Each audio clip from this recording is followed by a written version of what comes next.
Champions ট্রফির মঞ্চে ফের মুখোমুখি ভারত ও বাংলাদেশ। দুবাইয়ে বৃহস্পতিবারের এই প্রতিযোগিতায় প্রথম ম্যাচে একে অপরের বিরুদ্ধে মাঠে নামবে দুই দল। সাম্প্রতিক সময়ে দুই দেশের মধ্যে রাজনৈতিক ও কূটনৈতিক সম্পর্ক যেন উত্থান পতনের মধ্যে দিয়ে যাচ্ছে, তেমনি ক্রিকেটারদের প্রতিদ্বন্দ্বিতা চরমে উঠেছে। ভারত বাংলাদেশের ম্যাচে এখন আর শুধু একদিনের ম্যাচ নয়, বরং আবেগের নাম। ভারত পাকিস্তানের ম্যাচের মতোই উত্তেজনাপূর্ণ হয়ে উঠেছে এই লড়াইও। কিন্তু ইতিহাস বলছে একদিনের ম্যাচে ভারতের বিরুদ্ধে বাংলাদেশের রেকর্ড খুব একটা ভালো নয়। এখনও পর্যন্ত দুই দল 41 বার একে অপরের মুখোমুখি হয়েছে, যেখানে ভারত জিতেছে 32 বার আর বাংলাদেশের জয় পেয়েছে মাত্র 8 বার। 2000 সালে প্রথমবারের মতো ওডিআই স্ট্যাটাসে পাওয়ায় বাংলাদেশ ভারতকে প্রথমবার হারায় 2004 সালে। এরপর থেকে মাঝে মাঝে বাংলাদেশ ভারতের বিরুদ্ধে বড় জয় পেলেও সামগ্রিকভাবে ভারতীয় দলেই আধিপত্য দেখিয়েছে। আইসিসির প্রতিযোগিতাগুলিতে বাংলাদেশের ভারতের বিরুদ্ধে খুব বেশি ম্যাচ জিততে পারেনি। চ্যাম্পিয়ন্স ট্রফি দুই দলে মাত্র একবার মুখোমুখি হয়েছিল, যেখানে ভারত সহজেই জয় পেয়েছিল। তবে 2007 বিশ্বকাপে ভারতকে হারিয়ে সবাইকে চমকে দিয়েছিল বাংলাদেশ।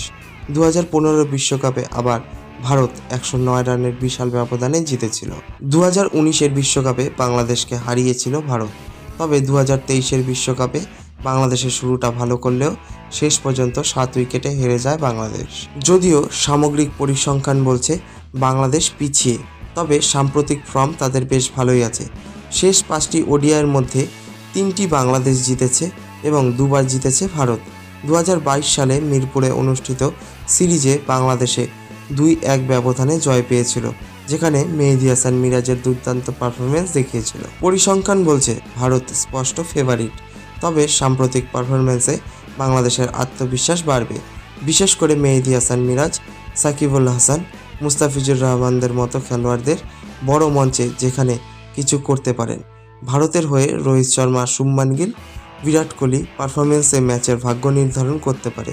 দুবাইয়ের কন্ডিশন স্পিনারদের সাহায্য করতে পারে, যা বাংলাদেশের জন্য বাড়তি সুবিধা। তবে ভারতীয় ব্যাটিং লাইন আপ কতটা ভালোভাবে স্পিনারদের সামলায় সেটাই ম্যাচের মোড় ঘুরিয়ে দিতে পারে। ম্যাচ হাড্ডাহাড্ডি হবে, তবে ভারতকে ফেভারিট ধরা হচ্ছে। তবে বাংলাদেশের যদিও প্রথম দিকে দ্রুত উইকেট নিতে পারে, তাহলে ভালো ফলাফল আনতে পারে।